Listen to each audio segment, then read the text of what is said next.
ശ്രേയ കച്ചവടക്കാരത് ഞങ്ങളുടെ ഇവിടുത്തെ പള്ളിയിലെ പെരുന്നാളാണ് കേട്ടോ. ഒന്ന് നന്നായിട്ട് ഇത് രാത്രി വന്ന് വേറെ വീഡിയോ എടുക്കാം. ഞാൻ പകലൊന്ന് കാണിച്ചത്. കച്ചവടക്കാരൊക്കെ ഉണ്ട് കേട്ടോ.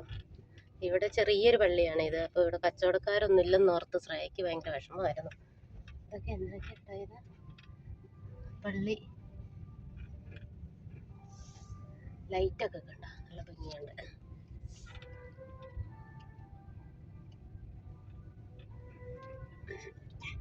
ഇതിങ്ങനെ കാണാനും നല്ല ഭംഗിയാട്ടോ, രാത്രി കാണാൻ. അപ്പൊ എന്തായിരിക്കും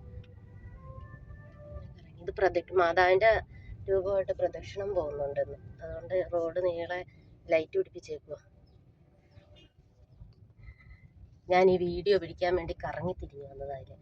ഞങ്ങൾ ഇവിടെയൊക്കെ ലൈറ്റ് ഇട്ട് വരുന്നേ ഉള്ളൂ. ഇപ്പൊ സമയം 6 മണിയാവുന്നത്. 8 മണിക്കാണ് പ്രദക്ഷിണം പോകുന്നത്. ചിലതിനൊക്കെ ഇട്ടുണ്ട് കേട്ടോ. അപ്പൊ എന്തോ കണക്ഷന്റെ തകരാറായിരിക്കും. ഇതിലെ വന്ന് റൗണ്ട് അടിച്ച് അതിലേ പോയി സിറ്റി കയറി തിരിച്ച് പള്ളിയിൽ വരും. അതിലെ പോകും. വീടുകളുടെ മുറ്റത്തെ മുമ്പിലൊക്കെ മാതാവിനെ വെക്കുമല്ലേ. അവിടെ വെച്ചിട്ടുണ്ട് കേട്ടോ. ഇവിടെ എല്ലാം റെഡിയാക്കി വെച്ചിട്ടുണ്ട്. ആ വീട്ടിൽ കണ്ടോ, അവിടെയൊക്കെ വെച്ചിട്ടുണ്ട്. ഇനി ഇതിലെ പോയി അങ്ങോട്ട് പോകും. ഏത് സാധാരണ ആ വഴിയെ പോകുന്നു. ഞാൻ ഇപ്പൊ ആ വഴി പോണെന്ന് പറഞ്ഞപ്പോ പപ്പയ്ക്ക് ഈ വഴി പറയണം. അത് മോശമായ ആ വഴി. ഇങ്ങോട്ട് തിരിയണോ? ഇതിലൊക്കെ പ്രദക്ഷിണം വരാനുള്ളതെന്ന്.